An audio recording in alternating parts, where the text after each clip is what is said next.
Work management platforms. Ugh, endless onboarding, IT bottlenecks, admin requests.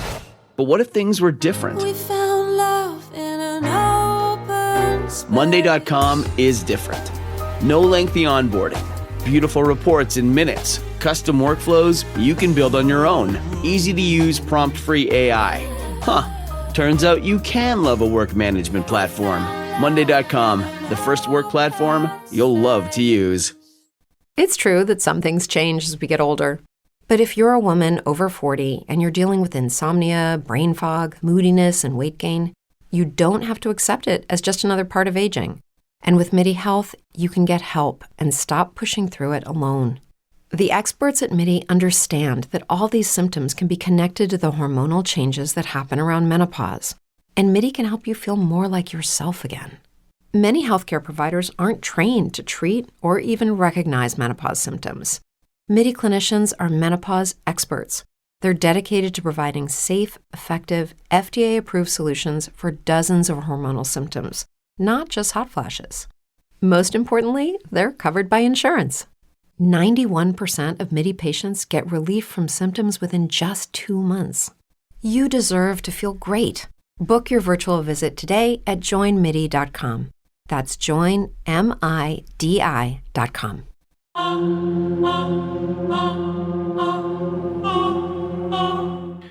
All right, so we're back with Laura Brand, serial killer whisperer, and we missed her last week. Everyone's schedules are pretty busy. She's been grinding on her book to try to get her book out for her publisher. So we just everyone needed to take a breath. And but yeah, so we're back, and we're back with more Bittaker recordings. I just can't believe how many of these recordings you have. So many. And then you just and that's just Bittaker, and he was the first one you really kind of started having conversations with. And now, I mean, how many out of all the how many do you have from serial killers now? I looked at the number of hours I have recorded. This is actually, but it was like pre the dismantling of death row, which is probably another, I don't know how many thousands of hours of just the dismantling of death row, because I recorded everything and I was on the phone from, I think I told you guys, like 7 a.m. till midnight every day. Yeah. And I think I was up to, what was it, Cindy, like 23,000 hours? That was before they even dismantled it. So there's probably in the 30. Oh, I'm going to say you're probably close to 50 at this point. Yeah. I've just recorded. These are recorded interviews. Yeah. I mean, it's every day. Yeah. Not even counting the ones that we've recorded here. Right. That's what I'm saying, which is like, how many hours are we at now? We've had serial killers. Just the ones in my bank. Yeah. Yeah. And then literally just so our listeners, right when we were about to start, she gets a call from Charles Ng that she had to take. We're not going to be airing that, but she spent 10 minutes talking to him about what happened to him in Vacaville. There was an incident. Yeah, there was an incident. So, but so today it kind of set us up here. I mean, you sent the recording the other day. I haven't listened to it because I like to listen to it fresh when we're on the air. So we have but give us some context with this particular one, like around what time period was this recorded? This was early on, and I pulled this one because the last time we recorded, we were talking about Cindy. I think it was you. You asked if he was bisexual. Yeah. Oh yeah, yeah. This is him going in a little bit more about that. Because I wondered, I asked that question because it seemed to be that there was a lot of anger, repressed anger that you were dealing with him. And I feel like some of these other cases we've been dealing with, there's these people that have this repressed anger who were born in that time period where you weren't really allowed to be gay, which is really sad. So, I mean, and I'm not excusing anything that Bittaker has done, coming out of that, because what he's done is beyond horrific. Yeah. Tiny emphasis. I don't have any empathy for Bittaker, period. Let me just make that clear. But I do have empathy for people who were unable to be who they wanted to be or were born to be because of society. So I asked that question because it seemed like a lot of his deep-rootedness, anger was coming from that. Yeah. How many do you think of the serial killers that you've been speaking to, how many of them are bisexual and or struggled with their sexuality when they were younger?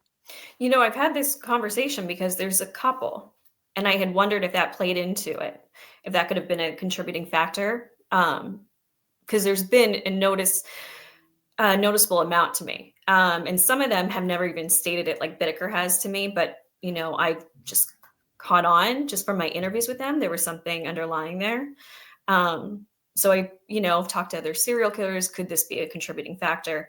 It's a touchy subject for them, especially if, they were raised in a generation where they had to hide themselves too. Yeah. And they're still carrying that. So I think it is something we need to look into.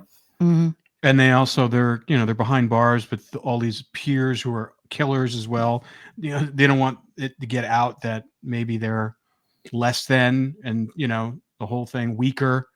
Not that that makes you weaker, but and that generation of guys that we're talking about, we're talking, between boomers and Gen Xers who, were raised in that environment where there was a certain amount of shame attached to it, and people weren't allowed to be themselves.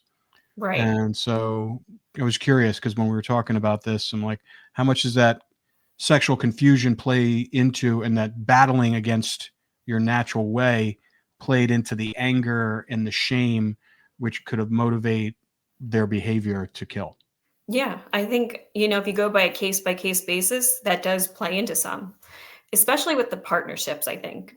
Yeah, that's what I was thinking too, because it seemed like with these two and then Ing and Lake, there's something there too. So, I mean, it's, and I don't know about Shermantine and his, but it just seems like that's an interesting dynamic. Yeah, I have to ask Rob about that.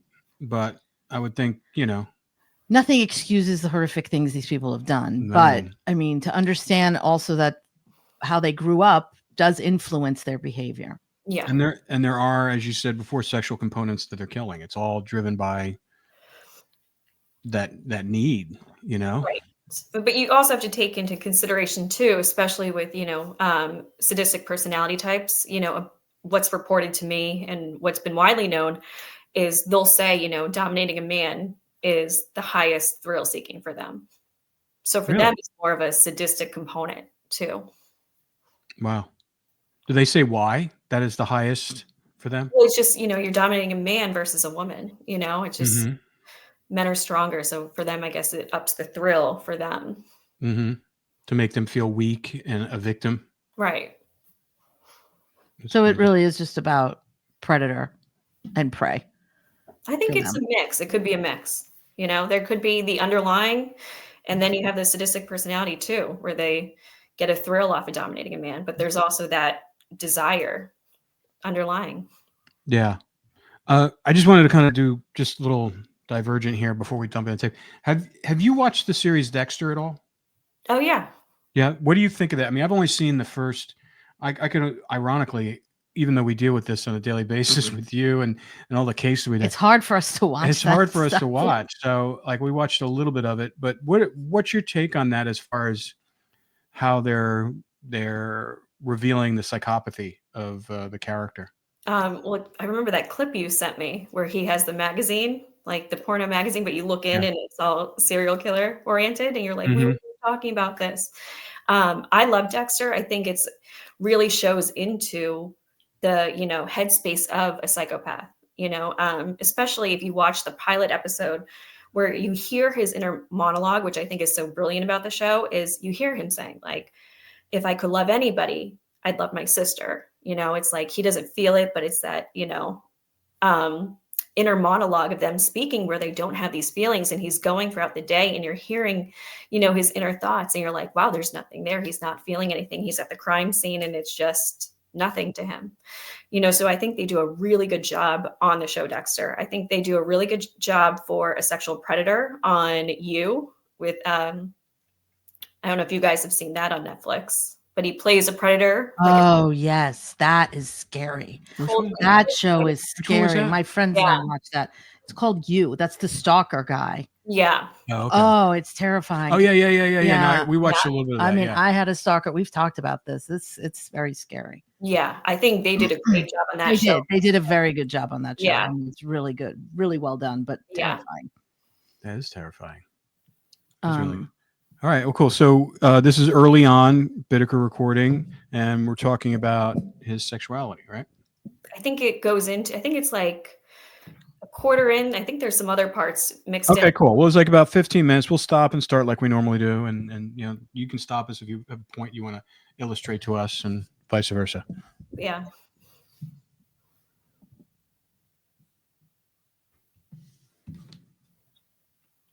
This is Global Tel Link. You have a prepaid call from an inmate at the California State Prison, San Quentin, California. This call and your telephone number will be monitored and recorded. To accept this call, say or dial 5 now. Thank you for using Global Tel Link. Hey. Oh, I also read something too. You know how you said you took a lot of photographs? Yeah. I had read that there were, when they came into your apartment and raided it, that they found photographs of 15 missing women that were never even found, like tied up. No. No? They did not identify anybody in any of those photographs that they were known as missing. There was one report at a certain stage where they said they had photographs of 14 people that they hadn't been able to clear. Yeah, but eventually they did. How many girls were in these photographs? What about them? How many girls were photographed? Oh, dozens. I took a couple hundred photographs. Just wander around the beach, take photographs of anybody that look decent. Drive around and pull up and talk to somebody. Might take some photographs out of the picture of the van. It was just there was the Polaroid, the Kodak version of the Polaroid instant. So probably just knocking them out all the time. I just throw them in a box. When pulled up to these Stop for a girls second. to talk to them and photograph. Wait. Laura, what is that obsessive photographing of women that you don't know, that don't even know they're being photographed? What is that a symptom of? Is that voyeurism? Is that It's voyeurism, but there's, theories that, OCD can be a contributing factor for some of these stalkers and sexual predators. It's just a theory right now. So that could be it too. I mean, it is almost OCD and it is a form of voyeurism as well. I did say in the beginning, like the photographs found at your place, it was actually Norris's because this was early on. But it was 500 photographs are found just at Norris's place alone. wow? Mm-hmm. Yeah. Well, it's all part of their ramp up for their fantasies too, isn't it? Yeah. Because if they don't catch somebody, they can kind of look at these photographs and kind of start planning and fantasize about what they could do to them. Do you think that if someone did that kind of behavior, does that mean that they would cross that line, or do you think someone could do that kind of behavior and not cross that line into where they went in the dark way? Well, that's what happens. It's like, the sexual predators, some of them can stop at the fantasy level.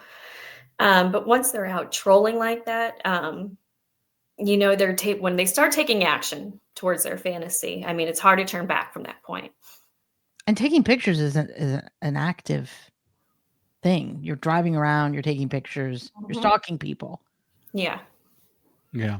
I mean, that's like when we spoke to Serial Killer X. He said that, as soon as he did it once, he took him to that point, and then when he did it once, then it was easier to do again. In fact, he was like, once you get over that hurdle, and you're like, well, I've already killed somebody once. He goes, if I get caught, I'm going to go away forever anyway, so I might as well just entice my fantasy even more.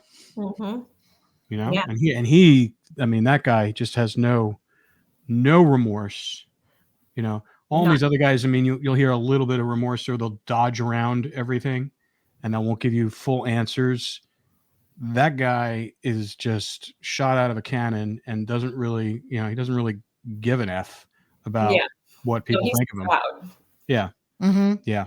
Which is crazy. But all right. Can you just go back just a little, because I overstepped her question? Oh, here? Yeah. What would you say? Right here? Just back just a little bit. Polaroid instant. So probably just knocking them out all the time. I just throw them in a box. when you like pulled up to these girls to talk to them and photograph them, what would you say?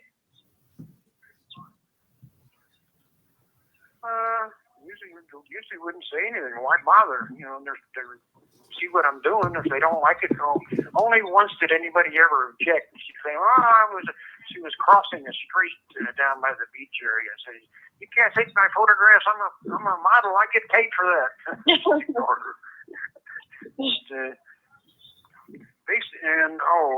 Another time we found noticed close to where I was living, it was a bunch of kids washing cars in a parking lot. And so we pull up and take a few photographs, and some woman was sort of chaperoning them, and she at first apparently thought we were the press or something, and eventually she found out that we weren't associated with the press, and we're just taking the photographs of the girls maybe wearing shorts or something washing down this car, and figured I guess we were a couple perverts. She told us to leave. That was the only time.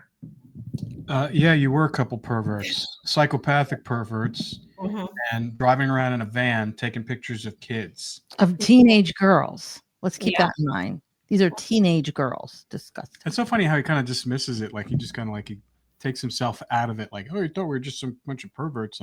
Not saying it. He actually told on himself there too. He goes, they thought we were press. They were presenting as press, which is one of their typical. That was their MO. Right. Pretending they were modeling agents. I mean, a lot of guys in Hollywood did that. Oh, yeah. And we're lucky that nothing happened to us. A lot of my friends when we first came here, because a lot of guys did that here and in Vegas. Yep. It's disgusting. You have to be so careful. Yeah. Yeah. Anybody ever really said anything? Were you scared to talk to them? Was I scared to what? Talk to women, just start a conversation? I'm just not very. This call and your telephone number will be monitored and recorded. I'm not a very forward person, aggressive, whatever word you want to use. Oh my God. Just wasn't comfortable at it. Roy was kind of a con artist. He had a little less trouble saying something to him. I was shocked at our last call when you said how you lost your virginity to a drag queen, and you hooked up with a lot of drag queens, and because they were like a substitute. I was shocked. Yeah, I kind of got that impression. You were surprised. I've heard that before. Well, not something I actually broadcast all that much, but I'm not really bisexual. I don't know. I guess you might say I'm bisexual to a certain extent, but they have to be effeminate. I don't go for males in a sexual role. But you will if they're dressed up as a girl. Yeah, basically, they act like them. Out at the international airport, LAX, they had a sort of, they got a big bowling alley there, or used to anyway. And part of the bowling alley, they had, in a separate part of it, they had a topless bar. And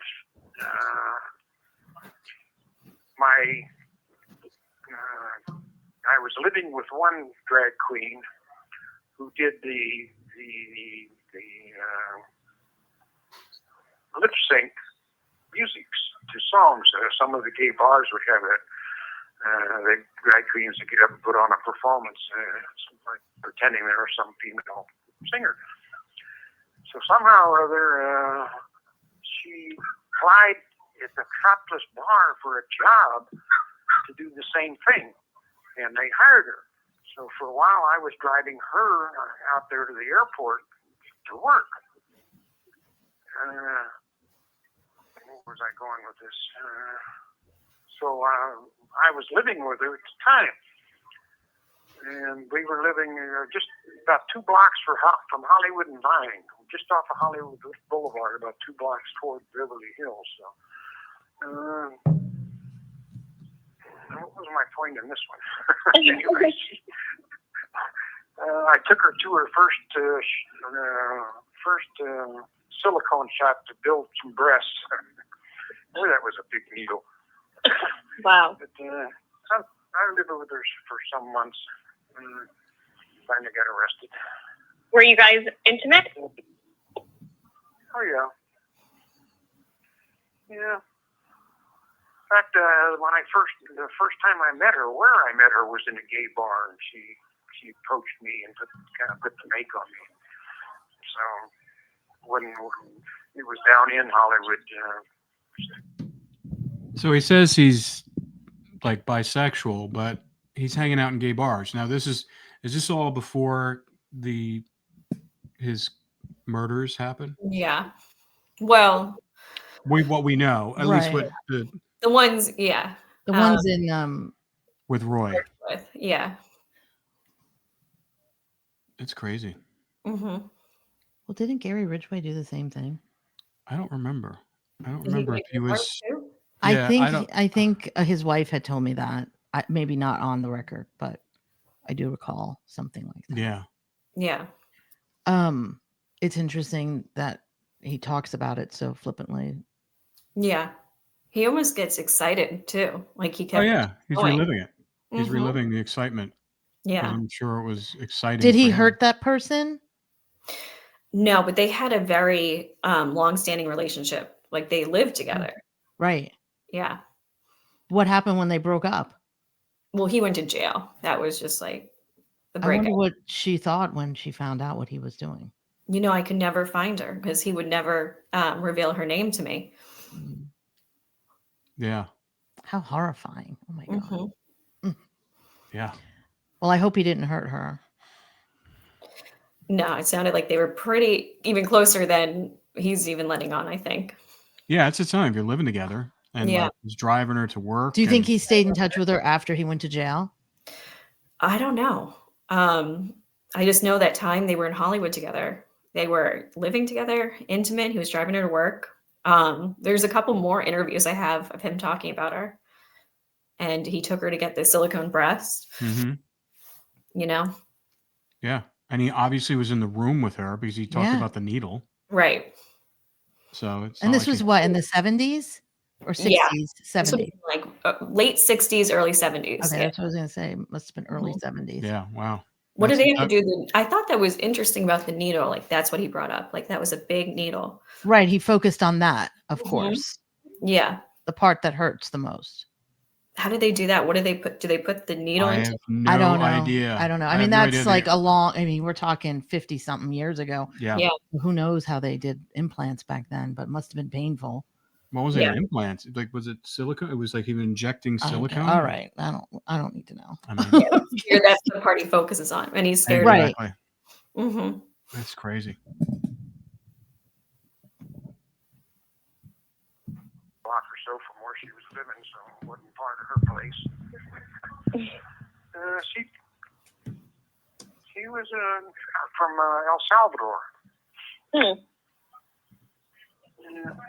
She was living with you, like right before your We arrest. were living together. Right before which? Your arrest.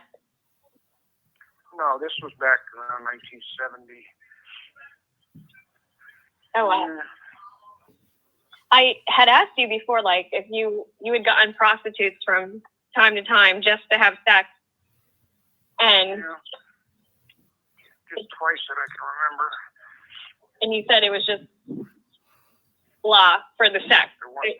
It was nothing. There was no emotion. There was nothing to it really. And you described the rape the same way.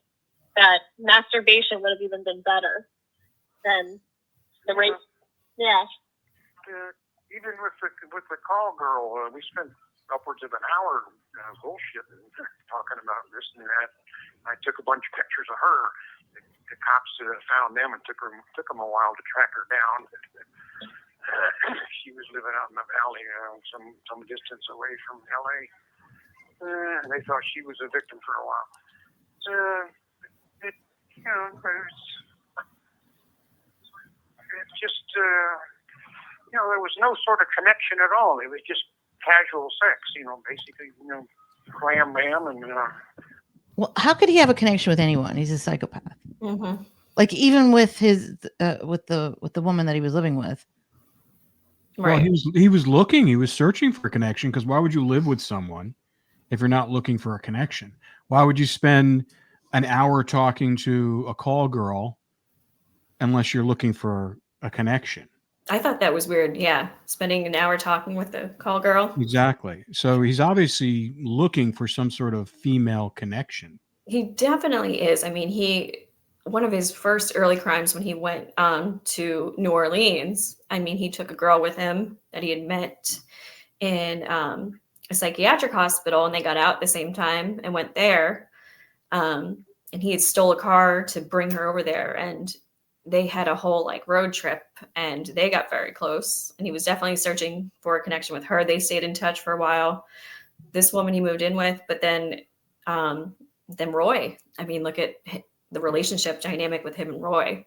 You know, his first like real friend he ever had. Yeah. Yeah. I mean, it just he kind of fashions himself as kind of like a loner, but he's always searching for people to connect with or talk with. And then, you know, and then with Roy, he found a partner who he could do all his greatest fantasies with. Right. But, you know, I mean, they were hanging out together, you know, I mean, they're committing the most vile, hideous things together. That was what bound them together, Yeah. you know? You know, it's hard for a psychopath to, you know, connect with humans just in general. But most of them learn how to mimic, you know, social interactions and emotions so they can fake it, even sometimes better than we do, is just feeling it.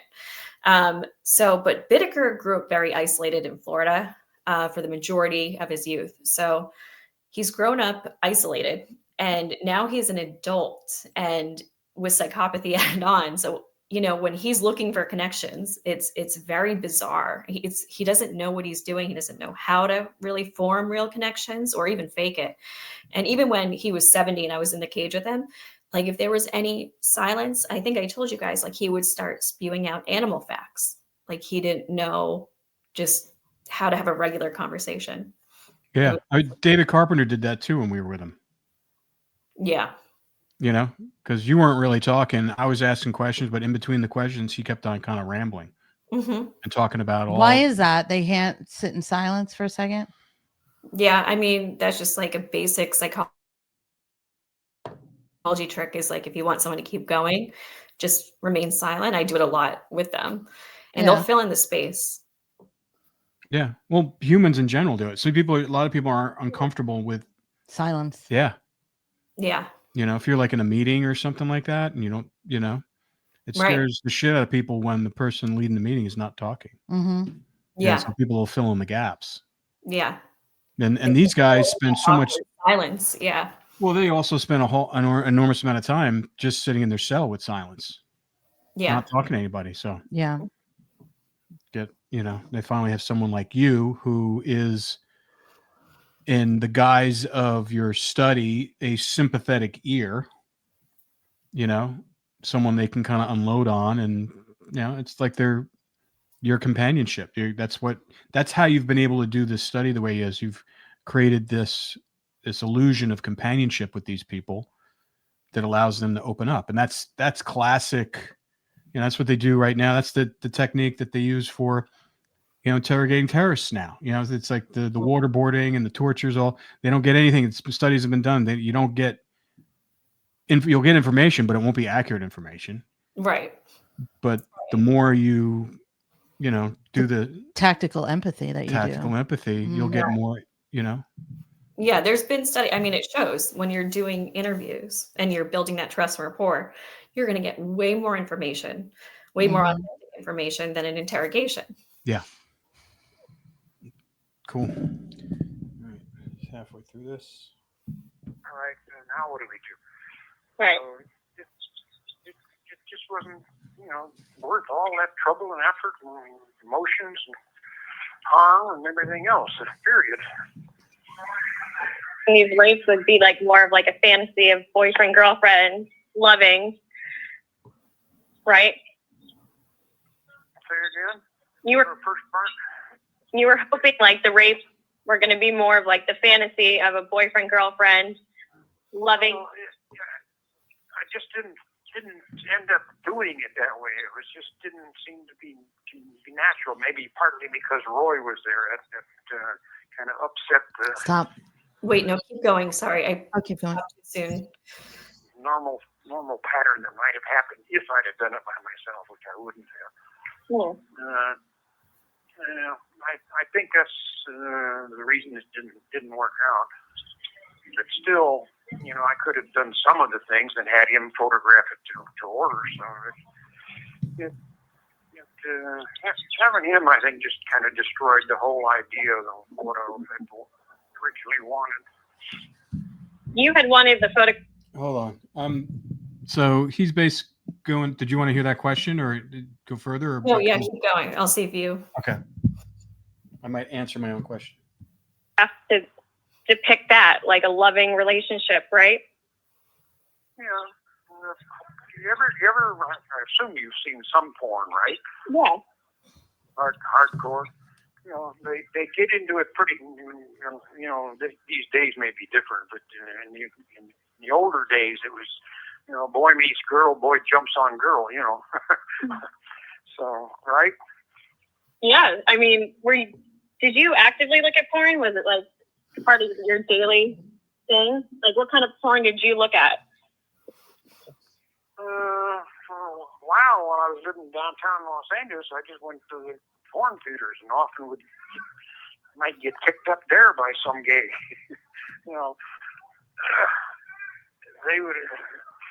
I'd be sitting there watching a movie, kind of playing with myself, and next thing I know, some gay would be sitting down next to me, and they're playing with me. Yeah. Kind of weird. Like I say, those were the boy meets girl, girl strips, and boy jumps on girl. There just wasn't much to it.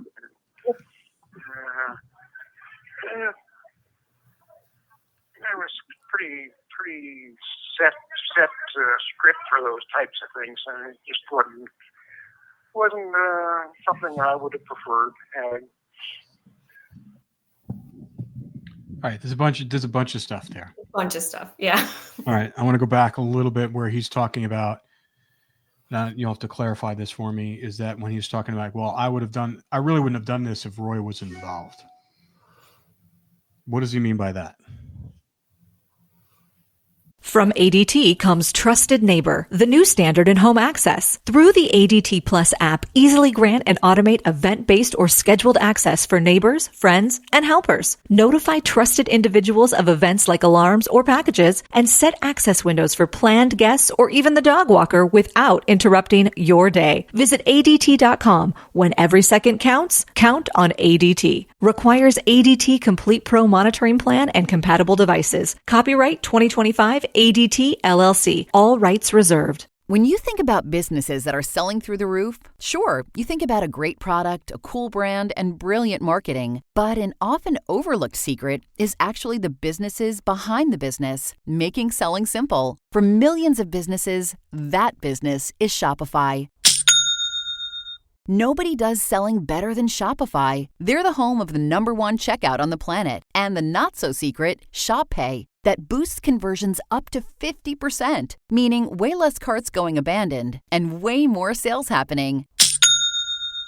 So if you're into growing your business, your commerce platform better be ready to sell wherever your customers are scrolling or strolling, on the web, in your store, in their feed, and everywhere in between. Businesses that sell more sell on Shopify. Upgrade your business and get the same checkout Allbirds and Skims use. Sign up for your $1 per month trial period at shopify.com/crimes, all lowercase. Go to shopify.com/crimes to upgrade your selling today. Shopify.com/crimes.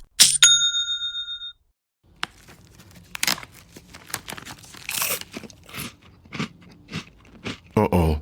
The last cookie? You can get a new box of cookies in as fast as an hour with Walmart Express Delivery. Are you my guilty self-conscience? No, I'm the voice offering you promo code EXPRESS for free delivery on your first order. Hey, who ate my cookies? You mean these cookies? Order now. Welcome to your Walmart. Promotion valid for first express delivery order. $50 minimum subject to availability. Restrictions apply. This episode is brought to you by Coffee Mate. After watching this season of the HBO's original series, The White Lotus, this is the tropical getaway I needed. One more pina colada, please. Hey, you're not on mute. Oh, I thought I was in paradise. Turns out it was my Coffee Mate. Coffee Mate pina colada and Thai iced coffee flavored creamers. Inspired by the newest season of HBO's original series, The White Lotus. For the love of coffee. Try now. Did you hear me? Oh, yeah. I thought you were going to play the clip again. No. Roy, so I heard the opposite. When I listened back to that, he said Roy disturbed the normal pattern. He told on himself again. He told on himself. Mm-hmm. Because his normal he was going to do this with or without Roy. Roy, yeah. So he was doing this before Roy. And right. Roy disturbed the normal pattern. Mm-hmm. And then you can tell he catches himself because he tries to clean it up a little bit and says something about like Roy being there. Yeah. But yeah, he slipped. He said Roy disturbed the normal pattern. And then what was I just escaping what I was going to say before? That he was I thought it was just like he was just blaming Roy for his actions. That he wouldn't have done any killing. He would have just fantasized about it, but when Roy got involved, it became a plan of action. And so he had a partner to kind of validate what he really wanted to do, but didn't have the nerve to do it on his own. But what you're saying is that he was doing it on himself, yeah. Yeah, he was doing it beforehand. Mm-hmm. Yeah. Because I mean, you're not saying that you wouldn't use the verbiage normal pattern unless there was a normal a different pattern. Priorly, yeah. Well, I mean, you think he started this in his teenage years. So how old was he? He said his first killing was he was about 18 or 17. Well before he met Roy. Yeah, I mean he was 37 when they're out on the street doing this. So 17, 18 to 37 is 20 years. 20 years he was doing this before he met Roy. Yeah. But he likes to blame Roy for everything. Yeah. And Roy blamed him for everything. Yeah. Mm-hmm. And beat the death penalty. Yeah. Yeah. And then the whole, once again, kind of revealing about his bisexuality, or maybe even leaning more towards men, or men dressed up as women. Mm-hmm. And so he validates that too. But going to the the pornographic theaters, which there used to be so many of them in LA in the 70s. Mm-hmm. So but he brings up another point there too. He also tells on himself because he's in those pornographic theaters and somebody comes up and starts, touching him. Were they dressed like a female? Probably not. Mm-hmm. So he's engaging in, sexual activity, whether they're dressed up as a female or not. Yeah. He just wants to kind of define it in his own way. Right. So, and was he afraid to be labeled gay? I don't think so. I mean, it was pretty widely known in San Quentin that him and William Bonin hooked up a lot. Mm-hmm. A lot of those serial killers kind of, were intimate within the prison. Yeah. But they also label guys. I remember I've been inside and they call that prison gay. That's the term. It's not real gay because you don't have a choice. Right. If they had a choice, if there was a woman in the cell next to them, in a man cell next to them, they would choose the woman versus. But that's what some of them say. But who knows? It's just kind of justifying the means. Yeah. So they don't appear that way, but that's what they always say. Mm-hmm. Okay, a little bit. Got about 5 minutes left on this one.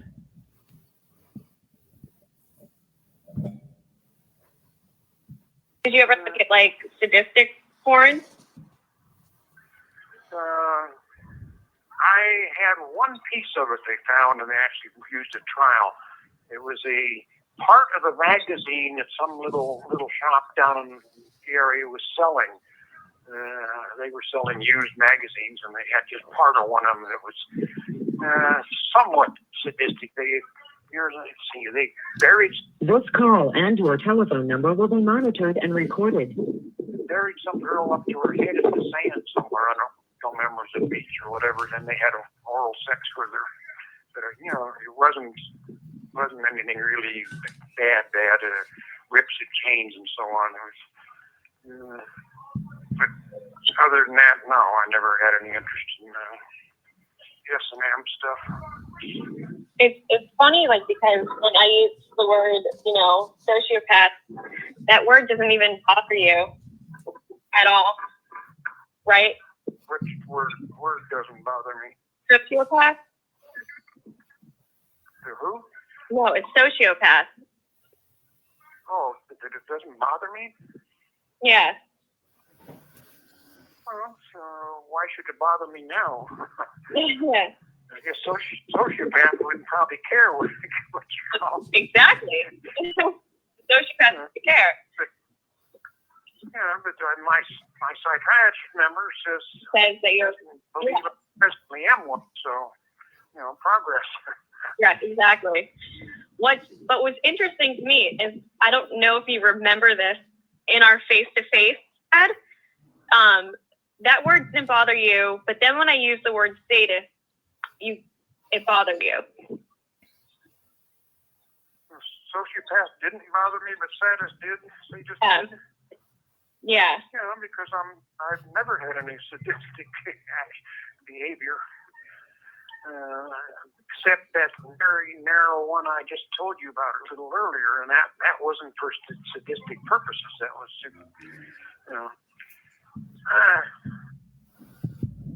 Really? Did he just say that? Yeah. That's amazing. It's amazing how his mind really kind of partitions certain things, and it's like, because he's a super smart person, high IQ. Well, actually, I did. It took me, I brought this up with him for years about him not using the word sadist or thinking he's a sadist. And for years, I couldn't figure it out, like why he didn't think he was one, or it just wasn't clicking or what. Because like you said, he's very smart.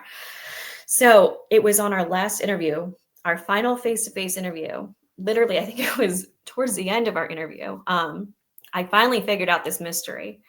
And I said, why are you still like saying you're not a sadist? You're like the poster child for sadism, literally.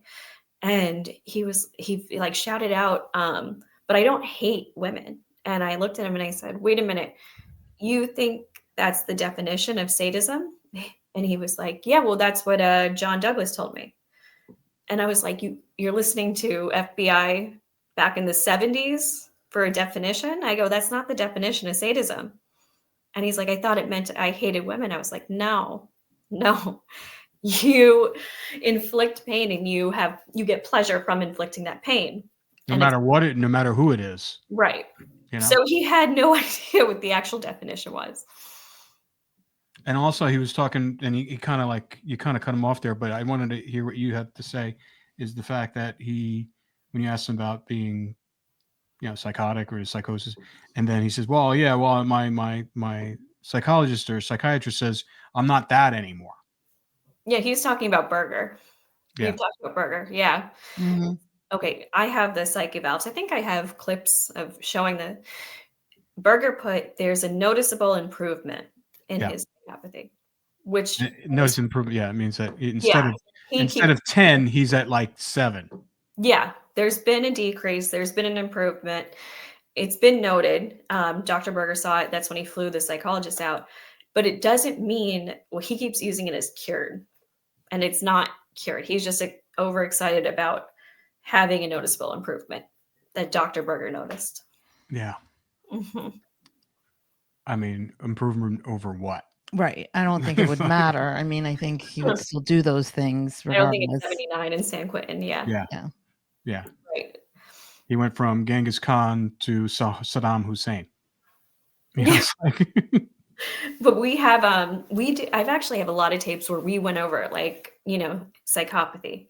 And, I was trying to figure out, okay, so if you've had this dam breaking and, this improvement, how did we get there? Because if we can figure that out, maybe we can help other people, Yeah. earlier stages, younger people, who Right. might be diagnosed with antisocial personality, Mhm. having a breakthrough that could help decrease these antisocial personality traits and, show an improvement, not at 79. So we have a lot of recordings of us, going over that and doing a dive and exploring that aspect of, his psychopathy. Yeah. Well, is he more of a, I would say he's more of a left brain person as opposed to a right brain person? Yeah.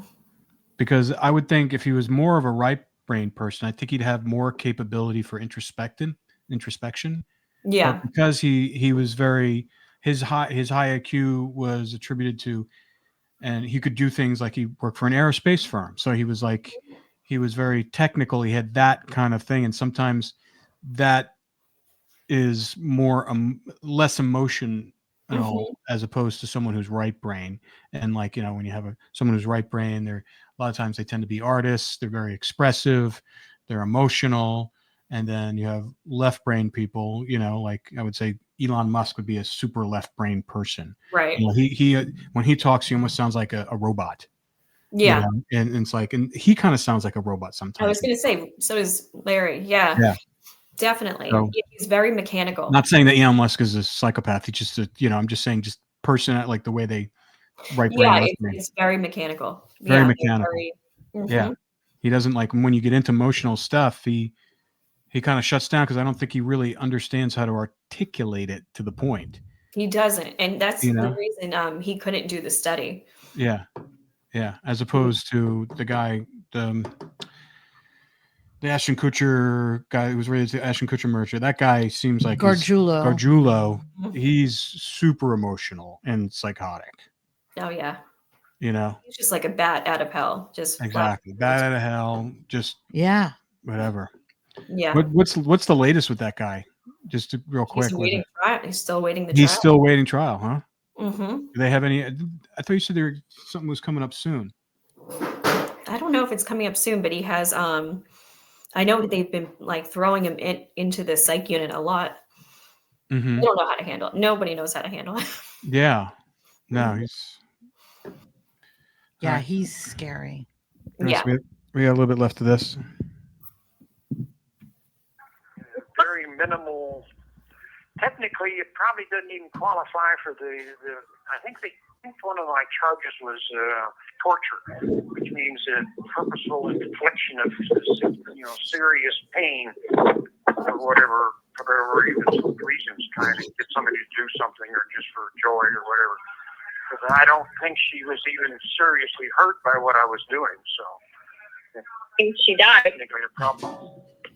Well, no, I didn't. She didn't die from hitting her. No, we're talking about a separate charge now, not murder. Technically, I was only a part associate with the murder. I don't know, whatever they call it. Accomplice. Oh my God. I was talking about when I was hitting her. You have 60 seconds remaining. Oh, that was the only charge. That's where the torture charge came from. Yeah, probably. I think there was one, but I don't think that would qualify really from the minor things I was doing. If I was using the pliers like they basically seem to found me guilty of, that would be torture. I had You have 30 seconds remaining. It's going to call. Can you call back? Yeah. Okay.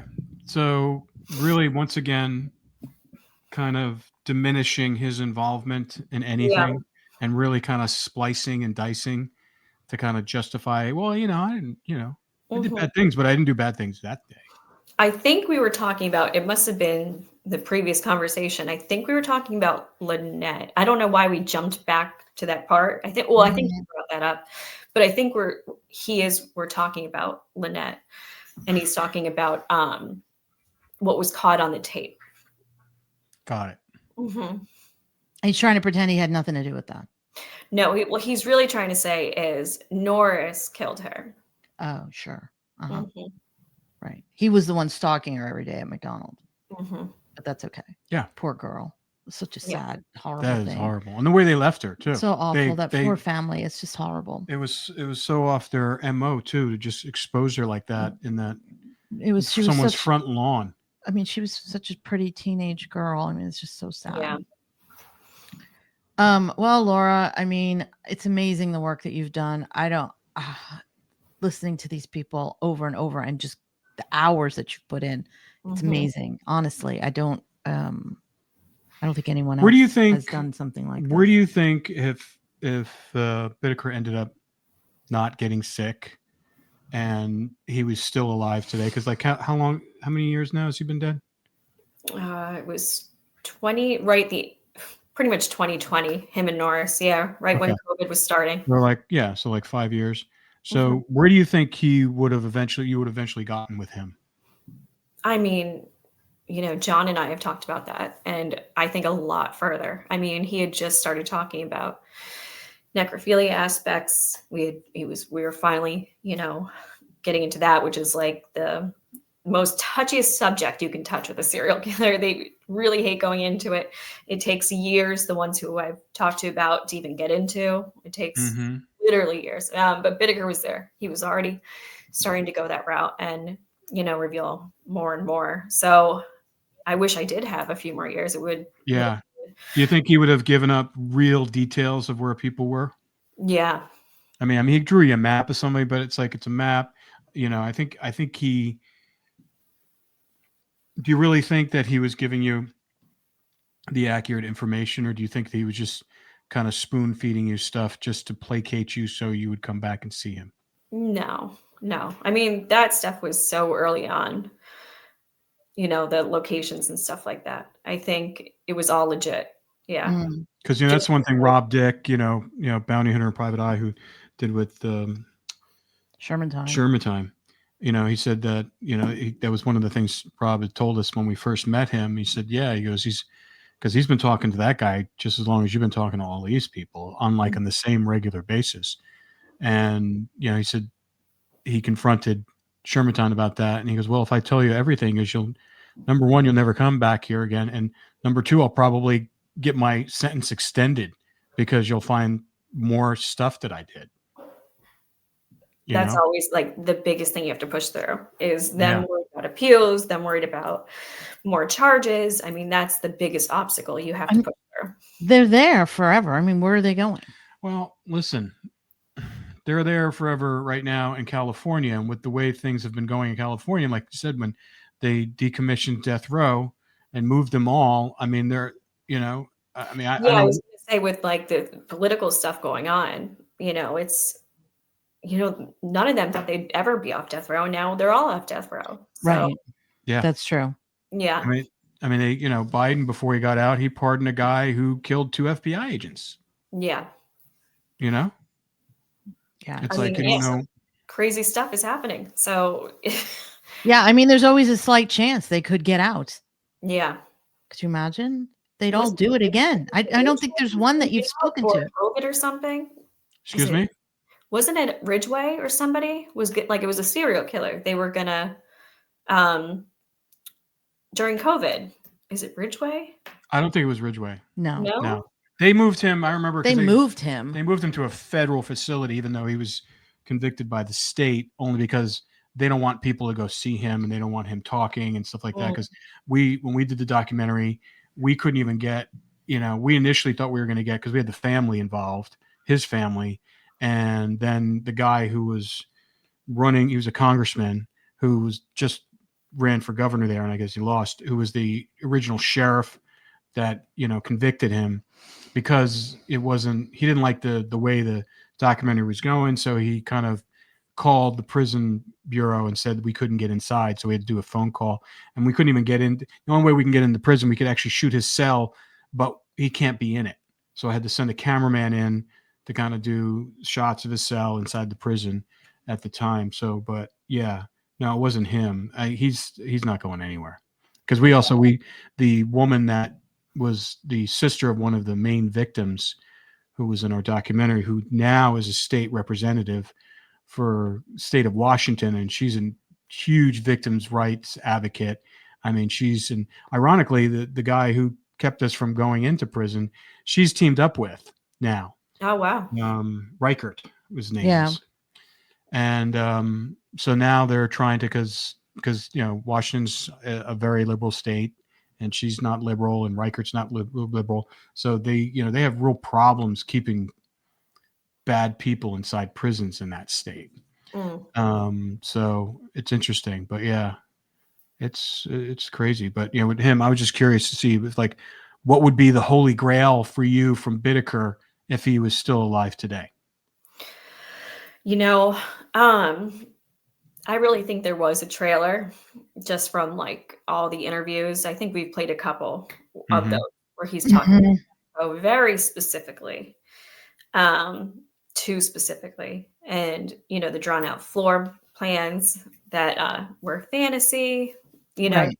when they were in CMC, it was all, all these plans were, wrapped up as fantasy. So the guards didn't catch on, but they were all real. So, and the cave, which we still have to go look at. Everybody thought was a fantasy, but it was real.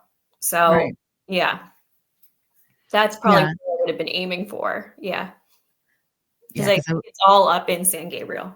I don't There think were a lot of victims in that. Okay. Terrible. Well, listen, fascinating stuff. Thanks, Laura.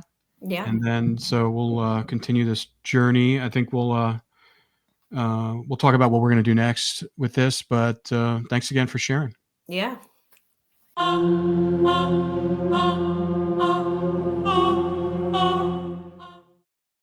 All you homeowners have unique needs. Some feel the need to leave up holiday decorations year-round. Others have the need to use their garage as practice space for their new metal band. And because each homeowner has unique needs, Geico helps you get the right coverage for your home and what's in it. That way, you get exactly what's right for you, even if your needs are unique. Get more with Geico.